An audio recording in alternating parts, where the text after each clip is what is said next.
I remember the day everything changed like it was yesterday.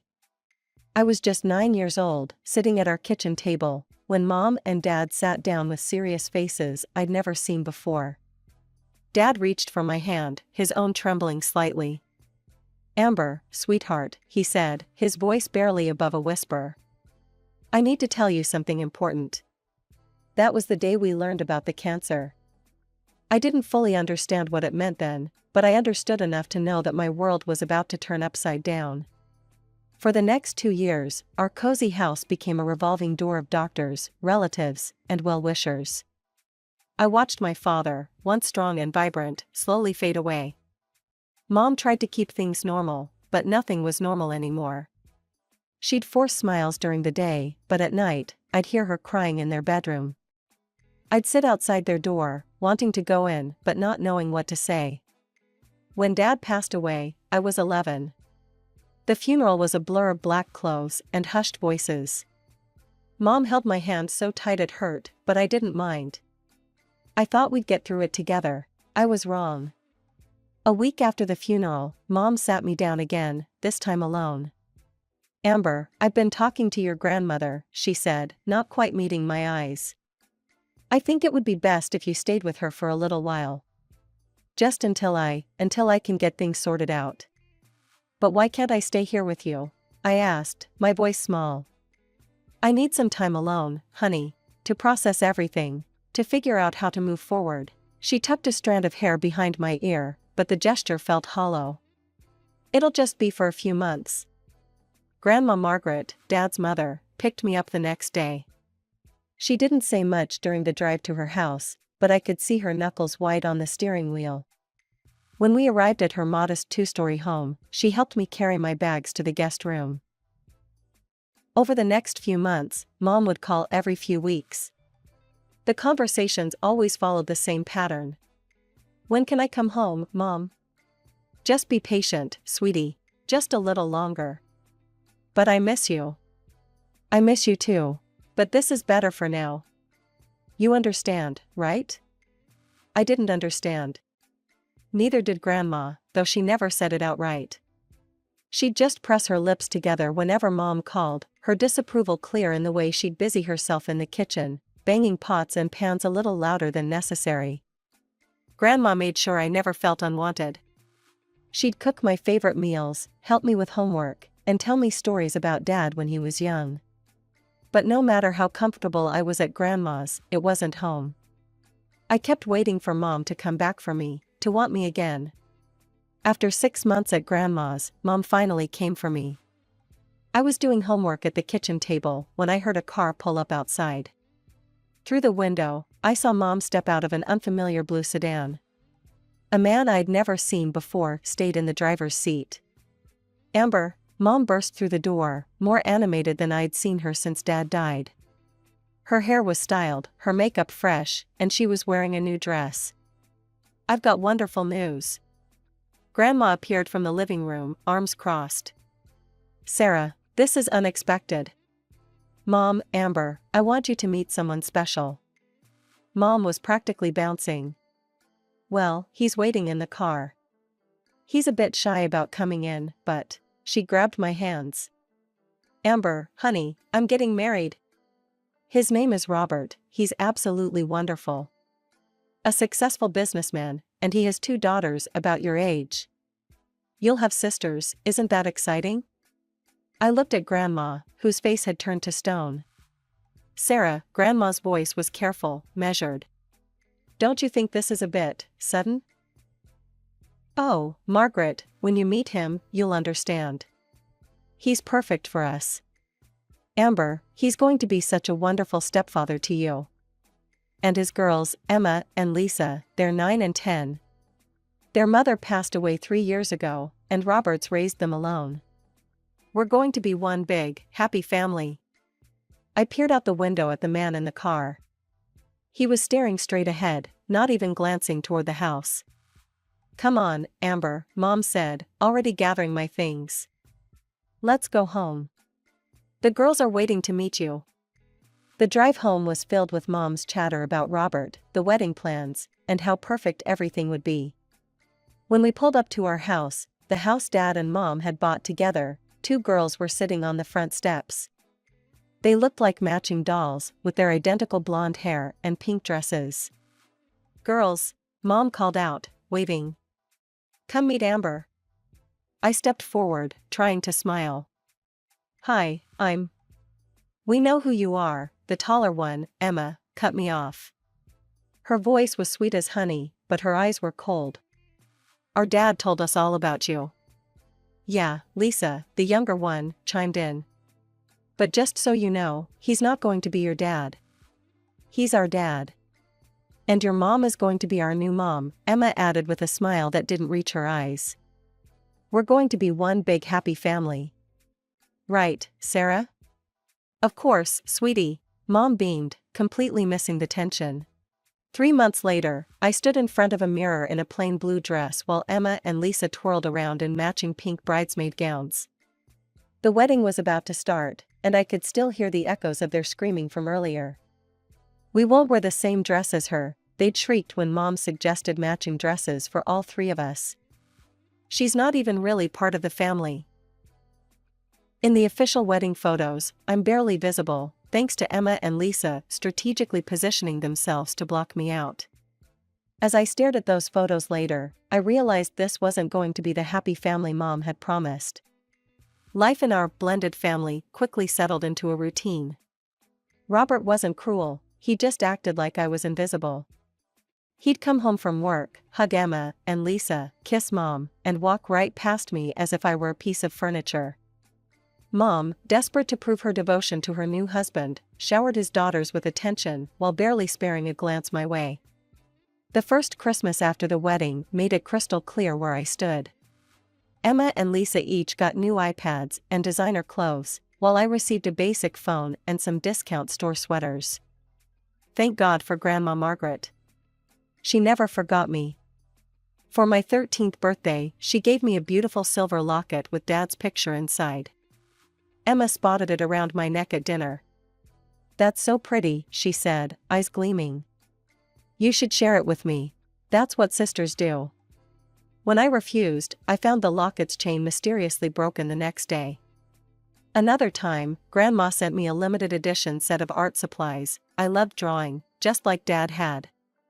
A week later, I found my sketchbook soaked in water and the expensive pencil snapped in half. When I confronted Lisa, she just smiled. "Prove it was me," she said sweetly. "Mom," I tried showing her the ruined supplies. "Look what they did." "Amber, stop being dramatic," Mom sighed. "You probably left them out in the rain yourself. Stop trying to blame your sisters for everything." Then, when I turned 15, Mom dropped another bombshell: she was pregnant. The house exploded with excitement, everyone except me, that is. Robert's daughter squealed about having a baby brother or sister, while I sat quietly, already knowing what this would mean. The baby, a boy they named Michael, arrived in spring. 3 weeks after Mom came home from the hospital, they called a family meeting in the living room. "Now that Michael's here," Mom began, not quite meeting my eyes, "we need to make some changes to the sleeping arrangements." Robert cleared his throat. "We think it would be best if you moved in with Emma and Lisa. Michael needs his own room." "No." The word came out before I could stop it. "I'm not sharing a room with them. This is my room. This is my father's house." The room went silent. "What did you say?" Mom whispered. "Dad bought this house," I continued, my voice growing stronger. "He paid for it. You and your daughters moved into our house, and now you want to take my room away?" Robert's face turned red. Emma and Lisa sat with their mouths open, for once speechless. "How dare you?" Mom's voice shook. "How can you be so selfish? After everything we've done for you?" Tears started rolling down her cheeks. "Robert has been nothing but good to you, and this is how you repay us?" "Good to me?" I laughed, but there was no humor in it. "He doesn't even look at me." After that, the house became even more of a prison. Nobody spoke to me at meals. Mom and Robert acted like I wasn't there, and Emma and Lisa didn't even bother with their usual taunts, they just pretended I was invisible. The silence was somehow worse than their cruelty had been. After 3 days of complete silence in the house, I couldn't take it anymore. I picked up my phone and called the one person who had never let me down. When Grandma's car pulled into the driveway, I saw Mom and Robert watching from the kitchen window. As I walked out with my backpack, they didn't try to stop me. If anything, they looked relieved. Life at Grandma's felt like being able to breathe again after years of holding my breath. We fell into an easy routine: breakfast together every morning, homework at the kitchen table while she baked, long talks about Dad and what he was like at my age. 2 months passed quickly. Then one morning, Grandma sat me down with her serious face on. "Amber, I need to tell you something," she said, taking my hands in hers. "I've been talking to your mother. She's willing to give up her parental rights. And I want to adopt you, officially." I stared at her, hardly daring to believe it. "Really? Really? It's your choice, of course. But I want you to know that this has always been your home, and I would be honored to be your legal guardian." Tears welled up in my eyes as I hugged her. "Yes, please, yes." The legal process was surprisingly smooth. Mom signed the papers without hesitation. The only thing left was to get my remaining belongings from the house. When I went back, no one was home. I found all my things packed in boxes in the garage, covered in dust. My old room had been completely transformed into a nursery for Michael, painted blue with clouds on the ceiling. I loaded my boxes into Grandma's car without saying goodbye. They hadn't bothered to say goodbye to me, after all. High school was different now. Emma and Lisa still attended the same school, but we existed in parallel universes. We'd pass each other in the hallways without a glance, like strangers who had never shared a home. Sometimes I'd hear them laughing with their friends, talking about family vacations or weekend plans, but it was like listening to a radio station playing in another room, distant and disconnected from my reality. I threw myself into my studies, determined to make something of myself. Grandma supported me every step of the way, helping me with college applications and encouraging me to aim high.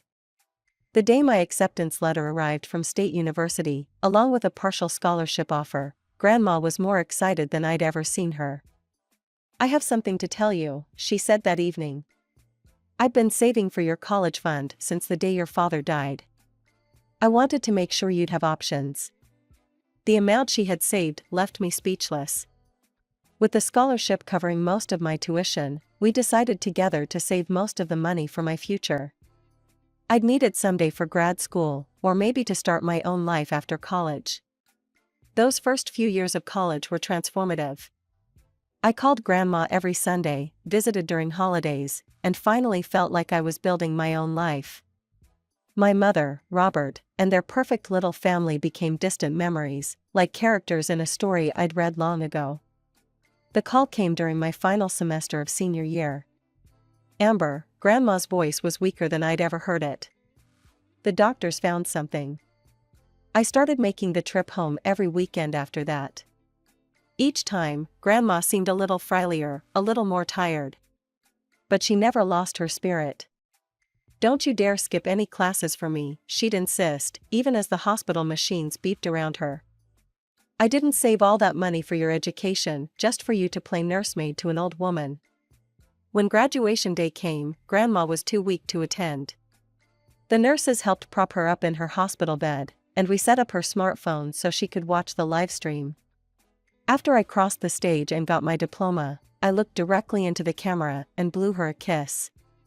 Later, she told me she'd cried through the whole ceremony. I went straight from graduation to the hospital. For the next week, I barely left her side. We talked about everything and nothing: memories of Dad, her childhood stories, her hopes for my future. Then one quiet morning, while I was holding her hand, she slipped away peacefully in her sleep. Planning the funeral felt surreal. I was choosing flowers and making arrangements in the same house where Grandma and I had shared breakfast just weeks ago. Then, on the day of the service, I saw them. My mother, Robert, Emma, Lisa, and a young boy I barely recognized as my half-brother Michael walked into the funeral home. 7 years had changed them. Emma and Lisa were now grown women, and Michael, who I'd last seen as a baby, was now a grade schooler in a small black suit.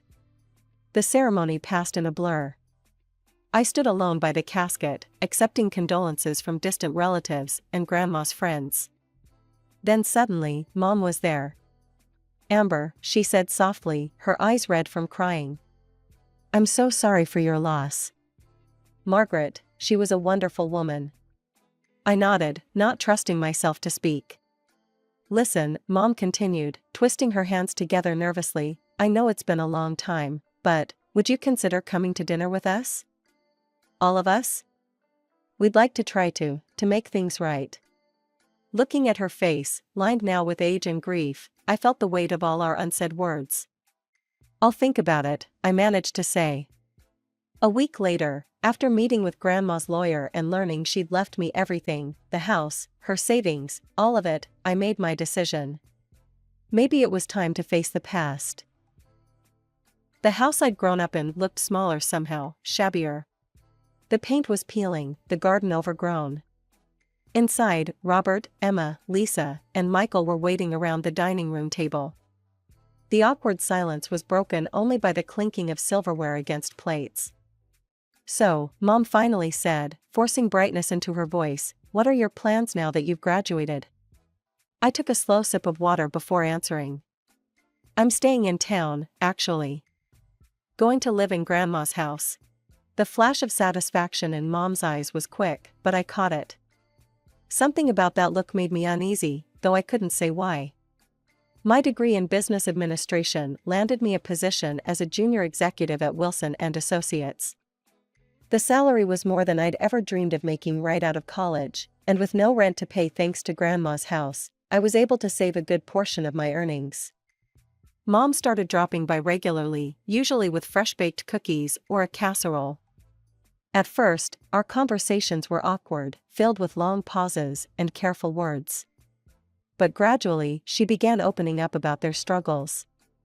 The heating bill was so high this month, she'd sigh, or Michael's growing so fast, he needs new shoes again. The first time I offered help, it was almost automatic. Mom was talking about a leaky faucet they couldn't afford to fix. "I have some extra cash," I said, pulling out $200. "Here, get it fixed." The way her face lit up made something warm stir in my chest. After that, it became a regular thing, small amounts here and there for whatever crisis they were facing that week. Then, surprisingly, Emma and Lisa started coming around too. They told me about their jobs, Emma as a receptionist, Lisa working retail, and their struggles to make ends meet. It was strange hearing them talk without any trace of their old meanness. When Mom mentioned that Michael needed a laptop for school, I didn't hesitate. The smile on his face when I gave it to him made all our past history seem distant and unimportant. "You're the best big sister ever," he said, hugging me. It was our first real hug. The real breakthrough came during my business trip to New York. When Emma and Lisa asked if they could tag along, I was hesitant at first, but their excitement was contagious. "We've never been anywhere," Lisa admitted. "Dad always said we couldn't afford it." I booked them economy tickets and found a decent tourist-class hotel in Manhattan. Watching them experience New York for the first time was like seeing the city through new eyes. They took pictures of everything, gasped at the height of the skyscrapers, and couldn't stop talking about how amazing it all was. During our dinner at a small Italian restaurant in Little Italy, Emma raised her glass of house wine. "To family," she said, and for the first time, the word didn't feel wrong. Back home, our regular dinners became a tradition. Mom, Emma, and Lisa would always insist on choosing budget-friendly restaurants, and they never ordered anything expensive. They seemed genuinely grateful for everything, no matter how small. Mom's call came on a Tuesday afternoon, just like any other. I was reviewing work documents when my phone lit up with her name. "Hi, sweetie," her voice was warm, familiar. "How are you doing?" We chatted about nothing in particular, Michael's school performance, Emma's new haircut, the usual family gossip. Then, just as we were wrapping up, she added, "Oh, by the way, honey. I hate to ask, but could you maybe transfer $200? The car needs some minor repairs. Sure, Mom. I'll send it right now. You're an angel, Amber. I love you so much. I was about to hang up when I realized the call hadn't ended. There was rustling on the other end, then voices growing clearer. Mom must have thought she'd pressed the end button. Did she fall for it? That was Emma's voice, followed by a laugh I hadn't heard since high school, sharp, mocking. Of course she did. Mom's voice had changed completely, dripping with contempt. She always does. Little Miss Successful with her fancy job and her inherited house. God, I'm so tired of pretending to like her, Lisa groaned. Did you see what she was wearing at dinner last week? That awful blazer? She thinks she's so much better than us just because she went to college. They all laughed, Mom, Emma, and Lisa. Then I heard Robert's voice join in. You're doing great, honey, he told Mom. Keep it small for now. We don't want to spook her. I know, Mom replied. We have to play it smart.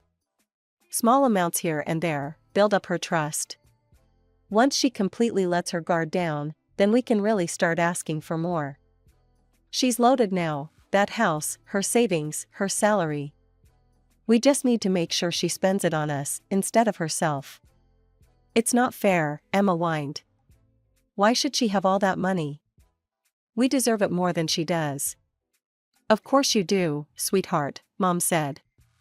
You and Lisa are twice the daughters she ever was. Don't worry, we'll get what's ours.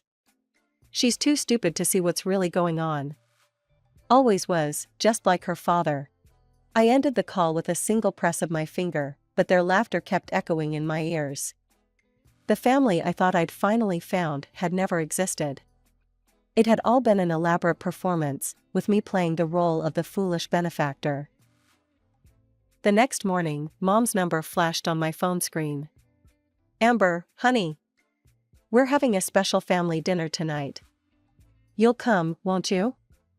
I heard the false sweetness in her voice now, the calculated warmth that I'd been too desperate to recognize before. Sure, Mom. What time? 7 o'clock. Everyone will be there. When I arrived at the house, they were all waiting. Mom had made my favorite lasagna. Emma and Lisa were dressed up, playing their roles perfectly. Even Michael seemed to have been coached to be extra affectionate. Amber, Mom rushed to hug me. You look tired, sweetie. Work keeping you busy? I returned her hug mechanically, noting how she exchanged quick glances with Robert. Throughout dinner, they kept up their performance, asking about my job, laughing at each other's jokes, playing the perfect family. I watched them like I was seeing a play, noticing every forced smile, every calculated gesture. Finally, as we were finishing dessert, Mom cleared her throat. Amber, honey, we actually wanted to talk to you about something important.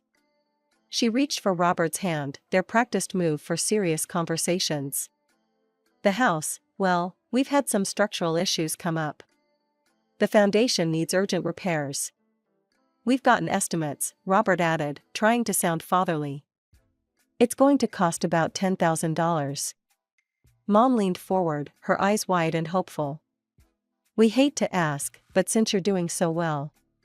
I smiled, and I saw Mom's face light up with triumph. She thought she had me. No. The word fell into the silence like a stone into still water. What? Mom's smile faltered.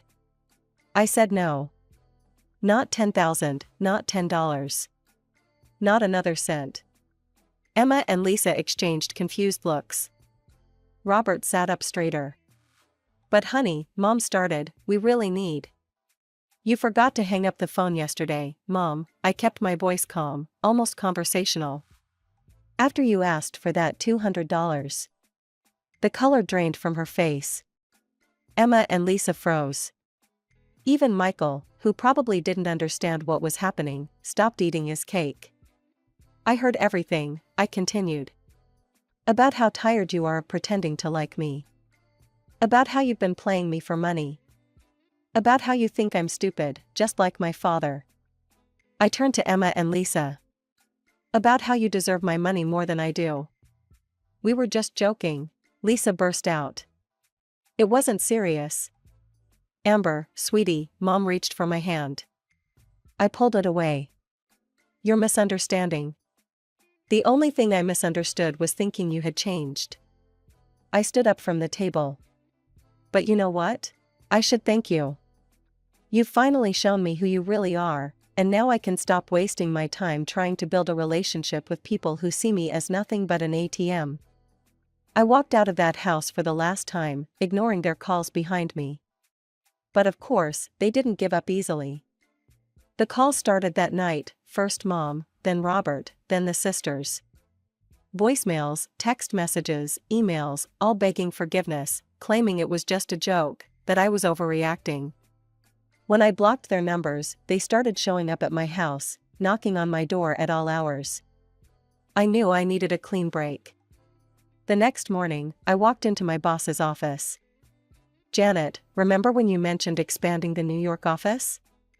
2 weeks later, I had a transfer approval in hand.